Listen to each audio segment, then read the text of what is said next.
네, 주님을 아는 것이 우리 힘입니다. 한 주간도 평안하셨습니까? 오늘 우리는 제럴드 시처의 영성이 깊은 샘 6장 성례절의 영성 창을 함께 나누겠습니다. 영성의 깊은 샘은 기독교 역사 속에 있었던 11가지 영성의 전통을 살피는 책이죠. 우리는 우리 시대의 것이 최고라고 생각하는 근시안적 시야의 포로가 될 위험에 늘 노출되어 있습니다. 해결책은 역사를 공부하는 것입니다. 우리 시대뿐만 아니라 하나님이 다스리는 세상 속에서는 보물과 같은 역사들이 감춰져 있기 때문입니다. 역사를 통해서 영적 삶에 대한 값진 자원을 얻는 것, 그것이 근시안적 시야의 포로가 될 위험으로부터 우리를 자유케 하는 힘입니다. 우리는 이 책을 통해서 세 가지를 알 수 있는데요.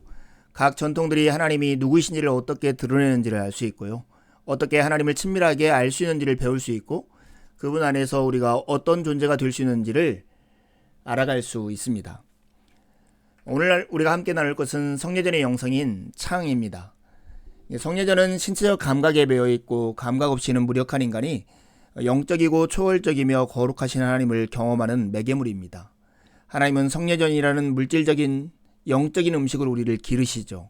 나아가서 하나님은 세상 속에서 물질적 영적 대리인이 되라고 우리를 부르고 계십니다. 여러분은 이 하나님의 은혜를 누리며 세상 속에서 이 하나님의 부르심에 응답하고 있습니까? 성례절 하면 떠올려야 할 그림이 고딕 양식의 대성당입니다. 고딕 양식의 교회는 천국의 이미지를 지상의 형태로 나타내고자 하는 의도를 가지고 세운 건축물입니다. 어떻게 단순한 하나의 건물이 초월적인 무엇으로 변할 수 있을까요? 고딕 건축은 두 가지의 특성 때문에 이러한 고상한 목표에 기여할 수 있었습니다. 하나는 기하학적 설계이고 다른 하나는 빛의 사용입니다. 기하학적 설계를 통해서 천상의 완전한 질서를 보여주려고 했고, 빛의 사용을 통해서 세상을 비추시는 하나님의 빛을 나타내려 했던 것입니다. 즉 천국의 이미지를 지상의 형태로 나타내고자 했던 것입니다. 이렇게 고딕 양식을 건축한 주요 목적이 있었는데, 그것은 성례전의 시행에 있었습니다. 고딕 건물의 주요 목적은 성례전을 시행하기에 적합한 환경을 조성하려는 것이었어요.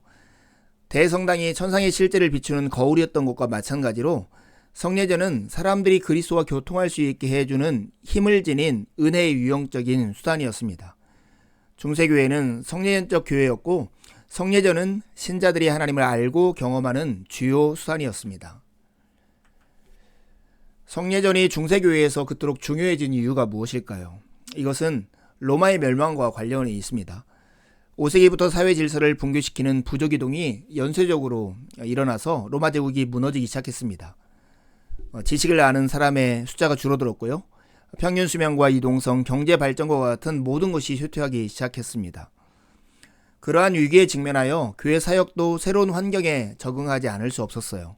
그 결과 중세의 신앙은 점점 더 유형적이고 구체화됨으로써 혼돈으로 치달으며 동요하는 세상 사람들에게 다가갔습니다. 유형적 신앙의 중심에 바로 성례전 시행이 있었습니다. 그들은 성례전을 구체적으로 발전시켰는데요. 예를 들어서 공식 전례인 성만찬뿐만 아니라 교회력을 사용하고 영적 순례를 떠나고 성인들을 숭배하고 종교 미술품들을 잘 관리했습니다. 이러한 이유들은 교회가 유형물을 사용해서 사람들을 복음의 실제로 인도하려는 데 있었습니다. 그리고 그 신학의 뿌리에는 하나님이 자신을 우리의 구원을 위해서 육신이 되셨다는 그 믿음, 성육신의 믿음에 근거하고 있었습니다. 성례전은 물질성과 영성의 이음매 없는 결합입니다. 우리는 성례전이 어떻게 작용하는지 이해하지 못합니다. 그러나 그 효과가 무엇인지는 이해할 수 있죠. 성례전은 진정한 영적 생활의 원천이자 은혜의 객관적인 수단입니다. 성례전의 유형적이고 구체적이고 물질적인 특징으로 인해 우리는 그리스도가 하신 구원사역의 실제를 떠올릴 수가 있습니다. 성례전은 성육신과 마찬가지로 물질성과 영성을 이음매 없는 하나로 결합합니다. 성례전은 또 다른 세계를 응시하고 그 세계에서 우리 세계로 부어지는 은혜를 받을 수 있게 해주는 하나님이 허락하신 창입니다. 인간이 가지고 있는 오래된 고민이 있죠. 완전한 타자로서 영적이고 초월적이며 거룩하신 그 하나님을 물질적인 피조물로서 신체적 감각에 매여있고 감각 없이는 무력한 존재인 인간이 어떻게 경험할 수 있느냐 하는 거예요. 물질적인 피조물이 어떻게 영적 실제를 이해할 수 있는가? 이것은 오래된 질문입니다. 일부 종교에서는 신적 실제를 인식하고 경험하기 위해 감각과 물질 세계를 완전히 떠나는 법을 배워야 한다고 가르칩니다. 그러나 다른 종교, 특별히 기독교에서는 물질적인 매개체인 성물이나 성소나 성례를 통해서 지상의 피조물들이 초월하신 하나님을 만날 수 있는 공간을 만들어냅니다. 기독교는 하나님을 알기 위해서 매개체 역할을 하는 물질적 대상으로 꽉 차 있습니다. 성만찬만 해도 그렇죠. 기독교 신앙은 본질적으로 성례전적 신앙인 것입니다. 하지만 여기에는 분명히 우상 숭배에 대한 위험이 있습니다. 이 매개를 하나님보다 더 가치 있는 존재로 만들 수 있다는 것입니다. 이것을 해소하는 방법은 기억해야 할 중요한 진리 속에 담겨져 있습니다. 하나님과 인간의 만남의 장은 어떠한 매개물이 아니라 예수 그리스도라는 사실입니다.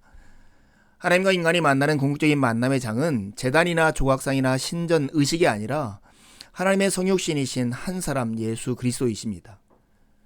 초월적이고 거룩한 우주의 하나님은 실제로 인간이 되셔서 우리에게 자신을 계시하고 우리의 구원을 이루며 그리스도를 통한 우리와 자신의 연합을 위해 어디까지 가는지를 우리에게 보여주셨습니다. 그리스도는 하나님의 자화상이시죠. 인간의 육신을 입으신 하나님이고 진짜 인간이고 이웃이며 친구이신 하나님이십니다. 그렇게 그리스도는 당신을 계시하셨을 뿐만 아니라 이 땅에 인간으로 오셔서 자신의 생명을 우리와 나누어 주셨습니다. 성례전은 목적이 아닙니다. 수단입니다. 물질은 그리스도가 베푸시는 은혜를 받는 통로일 뿐이라는 것을 기억해야 합니다.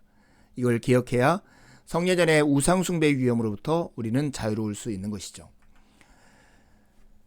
여러 가지 오용이 있다 해도 용도를 폐기해두지 않는 것처럼 성례전 때문에 생기는 여러 가지 문제가 있다고 할지라도 성례전을 포기할 수 없습니다. 그 모든 단점에도 불구하고 성례전 신앙에 대한 중세 때 강조했던 바를 통해 배워야 할 귀한 것들이 우리에게는 있습니다. 중세교회의 신앙은 본질적으로 성례전적이었습니다. 사람들은 성례를 통하여 복음이 객관적이고 구원사의 사건들에 근거하여 그리스도께서 몸소 세운 은혜의 수단을 통하여 주어진다는 점을 상기하게 됩니다. 그렇다면 오늘날의 교회를 위해서는 성례제를 어떻게 회복시킬 수 있을까요? 세 가지가 있습니다. 우리는 성례제를 통해서 이 첫 번째 것을 잘 기억해야 합니다. 기독교 신앙은 본질적으로 물질적인 것입니다. 예수 그리스도는 진짜 살과 피를 지닌 사람 안에 오신 하나님입니다. 성례제는 살고 고난당하며 우리를 위해서 죽으신 물질적 그리스도의 지속적인 현존을 보여주는 상징인 것이죠. 기독교 신앙에서 영성과 물질성은 그리스도 안에서 성례전 속에서 하나님의 구속 계획 속에서 신비롭고 완전하고 궁극적으로 연합이 됩니다. 성례를 통해서 우리가 확인하는 두 번째 것은 은혜는 늘 객관적인 실체를 통해서 온다는 것입니다. 성경은 성례전이 실제로 어떻게 은혜를 전달하는지가 아니라 성례전이 하는 일만을 우리에게 말해줍니다. 그것은 온통 신비입니다. 우리에게는 감사 외에는 할 말이 없고 긍휼 외에는 구할 것이 없고 아낌없이 주어진 은혜 외에는 갚을 것이 없습니다. 입과 마음을 열어서 하나님의 선물을 받기만 하면 되는 의존적이고 필사적인 작은 새처럼 우리는 성찬을 받는 것이죠. 은혜란 그런 식으로 우리에게 주어진 하나님의 선물입니다. 다만 우리는 필요를 인정하고 죄를 고백하며 복음의 기쁜 소식을 믿어야 합니다. 성만찬에서는 믿음이 정말 중요한데 믿음이란 자아로부터 방향을 돌려 하나님을 발견하는 것입니다. 우리는 더욱이 성만찬을 통해서 우리의 부르심을 확인할 수 있습니다. 성만찬은 우리를 살아있는 성례전으로 변화시키는 힘이 있기 때문입니다. 성례전에는 우리 자신을 세상에 대해 살아있는 성례전으로 변화시키는 힘이 있습니다. 고딕 대성당 생각하면 무엇이 떠오릅니까? 조화율과 빛이었죠. 고딕 대성당에는 물질 형태로 특히 조화율과 빛이라는 두 가지 근본 특징을 통하여 천국의 실제를 나타내는 의도가 담겨져 있습니다. 우리는 세상에 대한 성례전으로서 두 가지 동일한 특징을 드러내라는 부름을 받고 있습니다. 조화율을 생각해 보십시오. 하나님의 뜻과 다스림 안에서 삶의 질서를 어떻게 바로잡는지를 우리에게 질문을 합니다. 가장 소중한 것을 앞에 두고 합당한 우선순위를 따라 살며 우리의 자원들을 가치 있는 목적을 향해 돌리고 세상을 하나님의 선한 창조로 거룩하게 해야 한다는 부르심이죠. 빛은 어떻게 하면 하나님의 빛이 우리를 통해서 비춰질 수 있는지를 우리에게 질문합니다.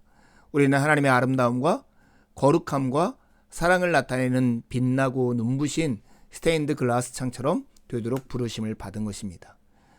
성례전을 통해서 정말 하나님을 가까이 가고 하나님을 더 많이 아는 귀한 시간들이 되었으면 좋겠습니다. 두 가지 질문하고 마치려 합니다.